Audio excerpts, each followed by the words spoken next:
Hey everybody, Tom Barnes, Stories from the 78, and today's 78 is a couple, Constance and Kent. How are you guys? We're great. Doing well. Thanks, Tom. Yeah, where am I talking to you from? We didn't get that before we started, so I thought I asked now. That's where I usually like to ask people where they're talking from. We're in Wilmington, Delaware, where it's a glorious sunny day. Yeah, I'm here in sunny Chicago. It's 90 degrees, hot and sunny, so summer has finally shown up, so we're really excited about that. But you wrote this incredible new book, Of White Ashes, and it has to do with a lot of things that some people really don't want to necessarily talk about, or they only want to talk about one little part of it.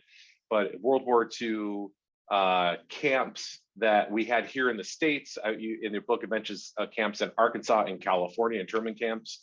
And then, the bombing of Hiroshima, and you have people in your family that survived Hiroshima and survived all of what happened during World War II.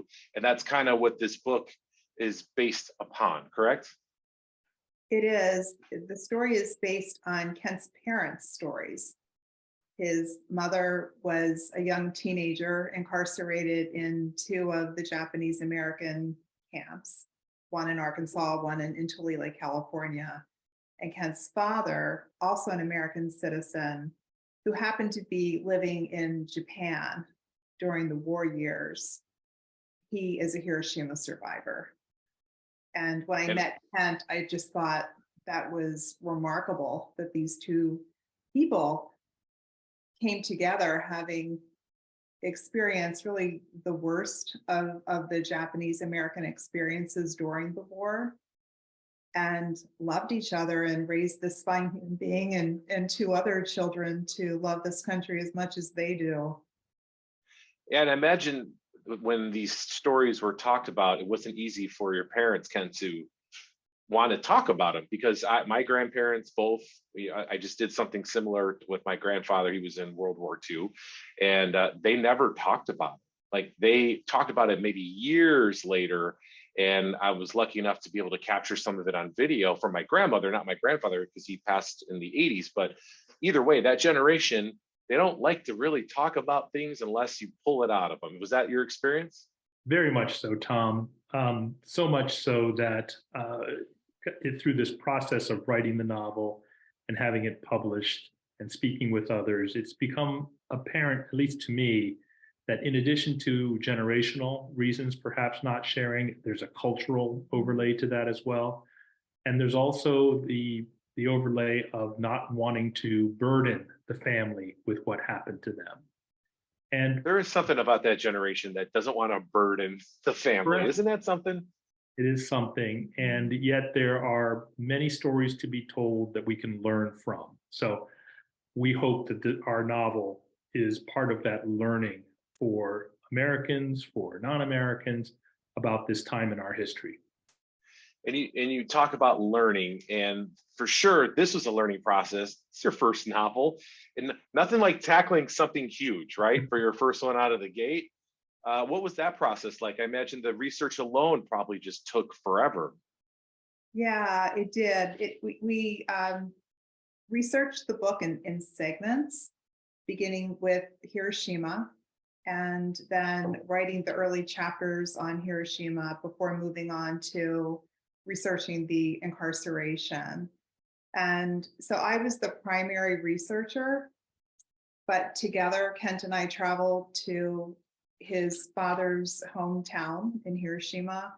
We stood across the river from the munitions factory where he worked, and he was 16 years old when the bomb dropped.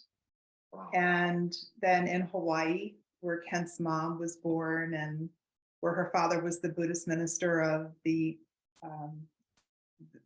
church there at the sugarcane plantation community where they lived.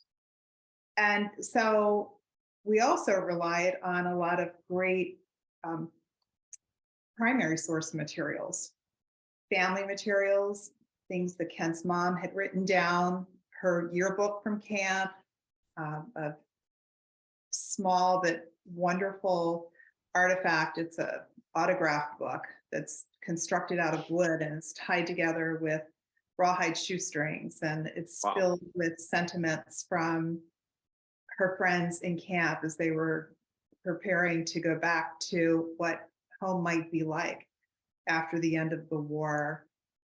And what can we add to that? Well, I'll go back, Tom, just to add some context. We didn't start out and say 5 years or so ago, we want to write this book. As Connie said, she felt it was a story that must be told. We first hired a nonfiction writer, and my parents agreed to meet with him. But when the meeting actually came, my parents really were dismissive, and they did not want to talk to Charlie, is his name. We then introduced my parents, or wanted to introduce my parents, to a documentary filmmaker. And he was all prepared with his crew from California to come out and film my parents on camera and record their stories. And my parents nixed that idea as well. It wasn't until my mother passed in 2016 that Connie began to say, we're going to write this story together. And that's how it came about, 16, 17, and thereafter. Well, good on both of you for doing that. I mean, I think that generation just doesn't want to talk about it. And you know what, to be honest, there isn't a whole lot about that point of view from your parents' point of view, just because, you know, everybody that has grown up in the United States, they go through history class, they learn about World War II, and they learn certain things about World War II. And you hear about the internment camps and stuff like that, but you don't really understand what life was like in them. And to get that perspective, it's got to be disheartening to hear that it happened here on American soil, but then to know, you know, your family knew people there, you know, and then to hear about how it was also affected on the other side. That's an incredible coincidence to be in Hiroshima, survive that, be there after in the aftermath, and then also have the perspective of here in the States. That's something that's not, that's why we're talking today, because you wrote it down. Well done. Well, Tom, thanks for that compliment. I'll add something before I know Connie wants to say something, but you hit the nail right on the head. We would like for readers to take away not just the facts and figures, although our novel is grounded in historical accuracy, painstaking research, but we would love our readers to take away the feeling of what it might have been like to be in Hiroshima when the bomb exploded. We would like the readers to feel what it was like and to imagine what it feels like to be rounded up. You're an American citizen. The next thing you know, the police and the FBI come for you, and next thing you know, you're in barbed wire camps constructed in the middle of nowhere. And that is not a life that certainly I grew up, or probably you, Tom. And yet, No. in my parents' lifetime, that did happen. And I think kids of a certain, I mean, I'll call myself a kid in that aspect. Anybody after, you know, 1980 and afterwards, to really understand that that happened not that long ago, I think it would terrify most college freshmen right now to hear about it and told in that way. Not that they haven't heard about it, but to hear about it in this way, not just a paragraph in a history book, but a class at a school. You know what I mean? I think they would be horrified to know that that happened. Yeah, we did want for the story to be fictionalized for a couple of reasons when we decided to take the project on. The first is I love reading historical fiction, and I really learned so much about other countries and cultures, and felt in reading some of these wonderful books what it must have felt like to be one of these characters in that place and time. And that's how we wanted to write the book. We wanted people to step away from the facts and be immersed in the experience of it. Mm-hmm. And the other part of that is family, because Ken has a brother and a sister, and they love his parents as much as Ken did. And you know, certainly I adored his parents as well. But when you're writing, even if it's a nonfiction book, people have flaws, and it's important to bring that into it because that's part of being human. Yeah, absolutely. And so we felt it was best for our family to not do that and to write a fiction book. But we do hope that it resonates with people, and they do learn about the experience, and through learning what we offer to them with this book, maybe want to even take it a step further and go a little bit deeper into these experiences. You mentioned just, family here, knowing that you're doing this. Were they a little apprehensive knowing that you guys were writing this book? Were they like, what are you doing? Why are you doing this? Mom and dad said no. Unstated, Tom, I think perhaps the answer is yes. There was no discord, at least not to my knowledge, but we did want to be respectful. Tom, if I could take you back to a comment you made about students perhaps reading a paragraph in a history book. We do aspire for our book to be read by high school seniors and above, and maybe college students as part of a curriculum and a course. We also would love for libraries to carry the book so that many people have access to the book as well. So thank you for mentioning that about the student, the learning, and all that.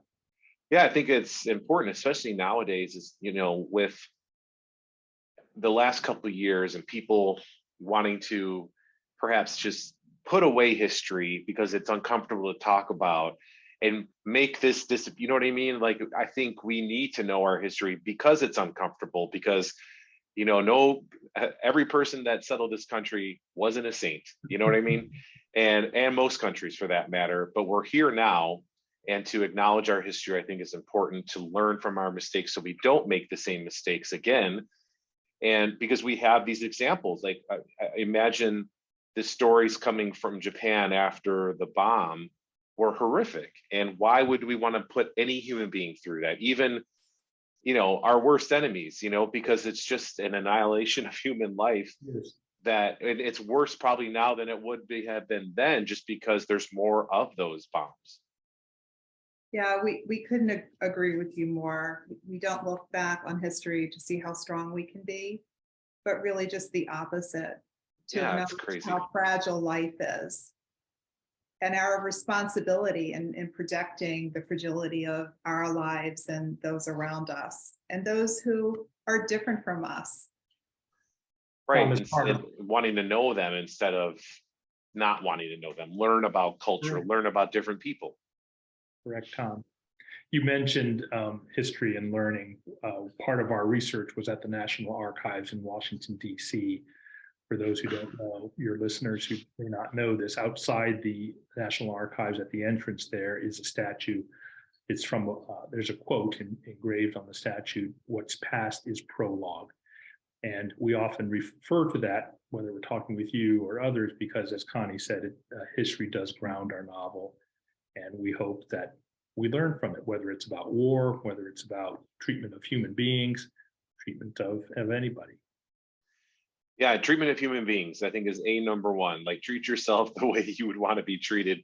I mean, it's a simple thing, but it really does go a long way. And I feel like countries could learn that even today, and what's going on in the world right now with Ukraine and Russia and that mess. So it's a wonderful look into this era of American history, Japanese history, and also World War II history. The book Sure. is available wherever books are sold, and certainly your listeners or watchers of this are welcome to go to our website, which is matsumotobooks.com, and there are links to Bookshop, which serves the independent bookstores, Amazon, and Barnes and Noble.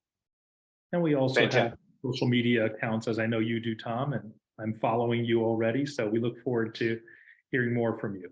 Absolutely. One more time with the website before I let you guys go. It's www.matsumoto, it's MATSUMOTO books.com. Absolute pleasure talking to the both of you. Thank you for taking time to chat with me about your story. And thank you for writing it down for people to read. I think it's something that our country needs to constantly do to better ourselves, because we should lead the world, by example. And sometimes we get in our own way, but this is a good foundation piece to help us get there. Tom, thank you, Tom. Absolutely. Thank you very much.